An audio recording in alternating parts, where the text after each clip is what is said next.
This is Reframe, the podcast from the College of Education, Health, and Society on the campus of Miami University in Oxford, Ohio.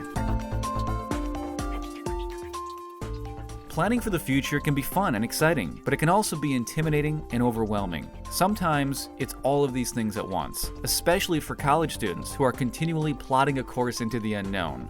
But that is where Ashleigh Dubois comes in. As a Miami graduate with a degree in family studies, Ashleigh is now an academic advisor at Northeast Lakeview College. She's also a recent recipient of the prestigious 18 of the Last 9 Award, which honors Miami alumni who have made outstanding contributions to their field.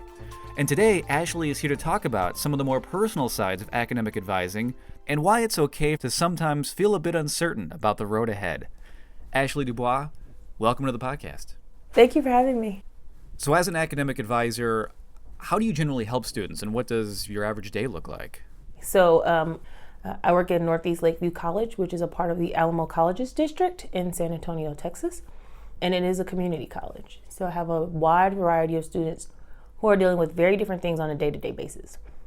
One of our biggest jobs or tasks every day is to make sure that our students understand their degree plans from the moment in which they step on campus. So we help them register the very first time, and then they have to come and see us, and we build out their individual success plan. And it's their 2-year plan. How are you going to get out of here with your associate's degree? What are some of the biggest challenges of the job, or even some of the unexpected realities that come along with being an academic advisor? The hardest thing is when you have a student who comes in because they were maybe forced to just go to school, or they figured out, I'm just going to figure it out, I'm going to go to school now, but they have no idea what they want to do. And I love those students because it gives me a chance to just chit chat with them. Tell me what you like, what you don't like, what you're passionate about. In Texas, we have mandatory courses. So of course, English, math, and then you have to take government, federal, and Texas government. And then other than that, you tell us what makes sense to you and we help you figure it out from there. So we do have like Focus 2 assessments or career assessments that students can use, which are extremely helpful. And I always encourage my students to do those because I will tell them sometimes your passion is not your work. Your work is your work, and your passion is what you do that helps you de-stress from work. And sometimes you want to keep those things separate. But for some of us who get lucky, our passion does become our work one day. I think it's a great point, and the passion versus work. And I want to come back to that in a second. But first, I want to ask, can you expand on how your job is to actually guide students who don't know what they want to do with their life? That is an area that you actively and do cross into quite a bit. That is a huge part of our job. So we actually do a little bit more. On a traditional campus, especially a 4-year school, your offices are divided. But we're like their registrar, their counselor, their advisor, sometimes a confidant all in one. It can get a little heavy depending on what you're dealing with at any given time.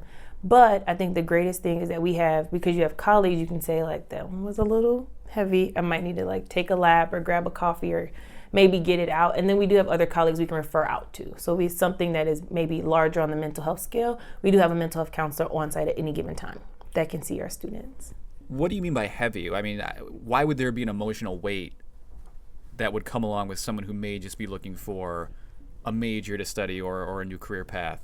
A lot of it is they get bogged down in what their parents or family may want them to take on. And then sometimes we forget that no matter who you are, you bring your entire self into a space.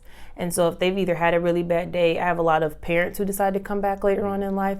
And if I've had some who have gone through divorces and then death and kids, and they're trying to figure out, okay, I have to go to school because I need to get a degree. But that story comes out first before we ever get to the fact that they're there about their degree. I know they want one, but they're not really solely focused on math 101 or biology. They're like, but I have all these other things going on in my life. How can I balance that and do this at the same time? Because I know I need to get a degree in order to advance in a career.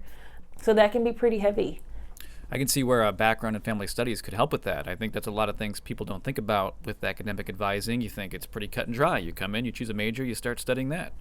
But it seems like there's also a lot of background, context, and personal factors that can come into play. Mm-hmm.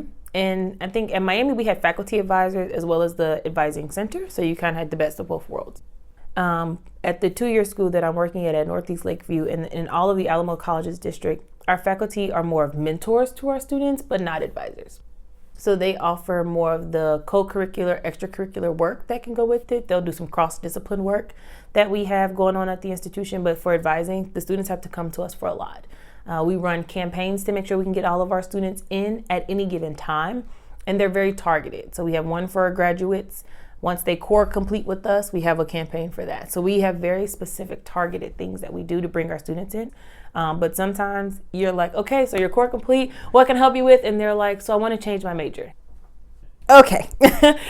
Now, how can I make sure that you're getting there, and when can I get you out, and what school are we looking at now? So sometimes the trajectory of your conversation will change, and it changes rapidly. So do you have a sense of if more students are more clear focused now? Do they have an idea of what they want to study? They know what they want to be and they go for it? Or do more students seem to be uncertain or lost or directionless? They don't really know. Is that more of the norm today based on what you see? A lot more of our students now are, I don't call them lost, but they're exploring. And they want to stay fairly general and non-committed for the time being, which is okay when you have a core. So it's similar to our Miami plan. And so they come in and take what we would call our Miami plan. And for them, it's like, I just want to kind of figure this out. And as I'm having that conversation, I'm recommending courses in our core that they may want to take. Try this one out. And when you take that class, come talk to me about it and tell me how you like that, because we might be able to build out a degree based off of that, at least for your associate's degree. And when you get to your bachelor's degree, you can major in business and you can minor in philosophy. You can major in this and minor in that. And they're like, I had no idea you can do that. And I'm like, you can double major if you want to. And it's just teaching them what they don't know. A lot of times they don't know what they don't know, and they don't know how to ask. So for me, it's listening to some of those key words that they're saying. And I'm like, I know we have a psychology personality class. You might want to take that, because it sounds like you like to interact with people on a personal basis. Tell me how you like that course.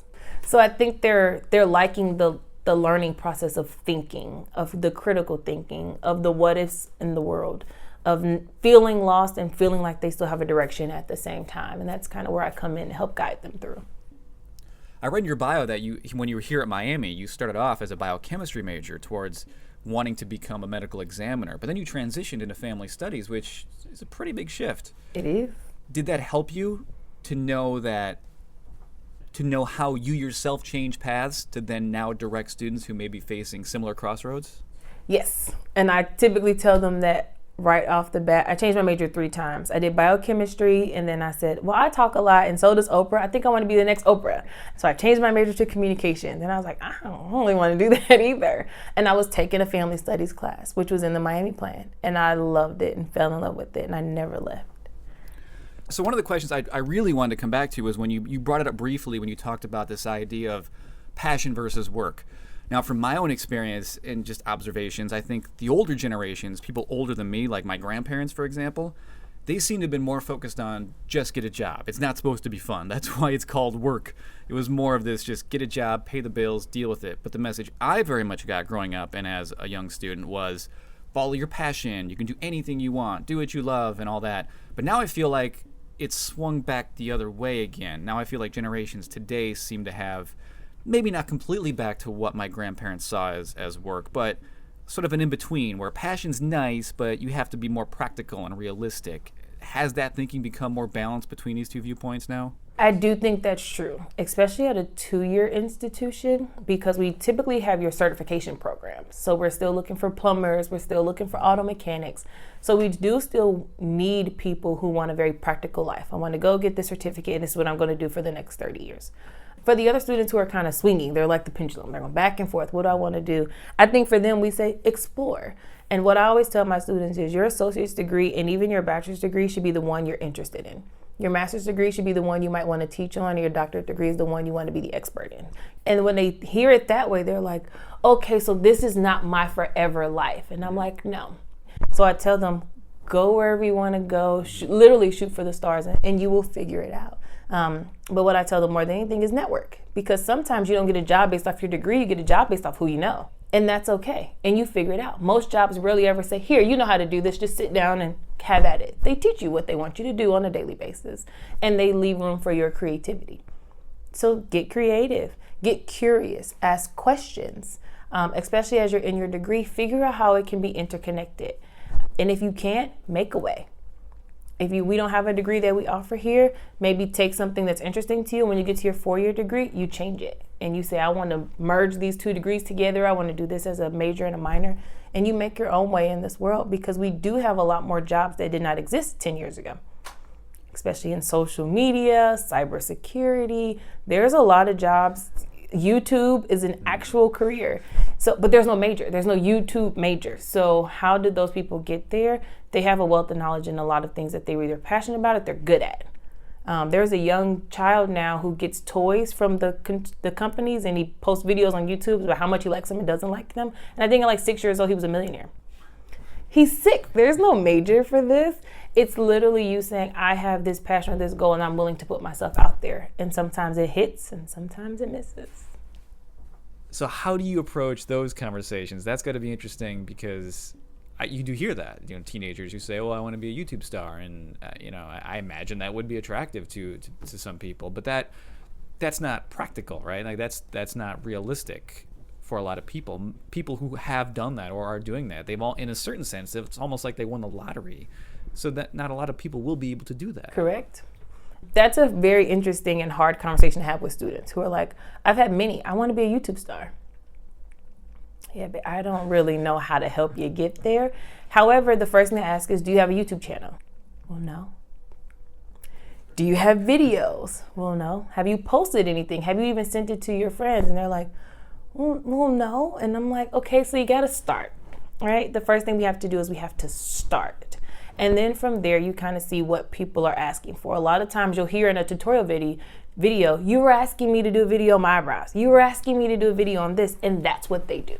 So a lot of that is marketing, but a lot of that is like I say it's taking your post, but it's just doing a survey. What do you want? And they ask at the end of the video, what do you want me to do a video on? And then that's what they put out. They're giving the people what the people are asking for. So that's one way of doing it. You're absolutely right about all the jobs that are new that didn't exist 10 years ago. You mentioned social media, cybersecurity, obviously the YouTube example. But what about the opposite side of that? It's also true that there's a lot of jobs that are quickly disappearing now because of technological changes. So is it difficult to help students navigate that side of things? Maybe certain jobs won't even exist in 2 or 4 years when they graduate, or maybe just looking ahead to the rate at which people just hop from job to job or career to career now, which is much more rapid than it ever used to be. So sometimes, and I tell them, sometimes you're just kind of walking and you feel like I'm just wandering through life right now. But you might stumble upon a really amazing job or an amazing opportunity, and it doesn't always have to last 15 years. It might be that you started here and then you go over here and then you do this and you do that. But the best thing that we've learned is I can do it. I have the grit to get through it. I'm learning the do's and don'ts. I'm not afraid to start at the bottom. I've already been a director and decided to take a step back because I needed to let me reevaluate, is higher ed actually what I want to do forever? Or do I want to take that step up again? But I might need to reevaluate, and I wanted to get back with my students. I wanted to be able to talk to them on a daily basis. So this allows me to do that while still learning the organization and the structure. And then a community college is significantly different than a 4-year institution.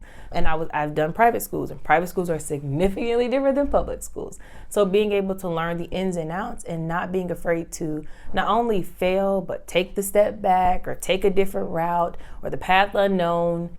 And I tell my students my story all the time so they don't feel like they have to figure it out now. I tell them adulting is a little bit harder than they sell it off to be, but it's okay to not know. There are still to this day I call my parents because I don't know, and it's okay.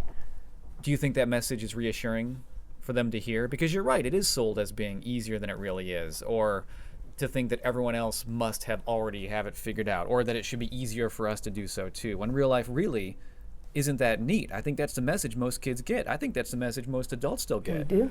So are they reassured, do you think, to hear that that's not necessarily real life? I think so, yes. And I think one great thing I heard Dr. Crawford talking about, we had dinner with him last night, is that we're doing more interdisciplinary, cross-departmental courses.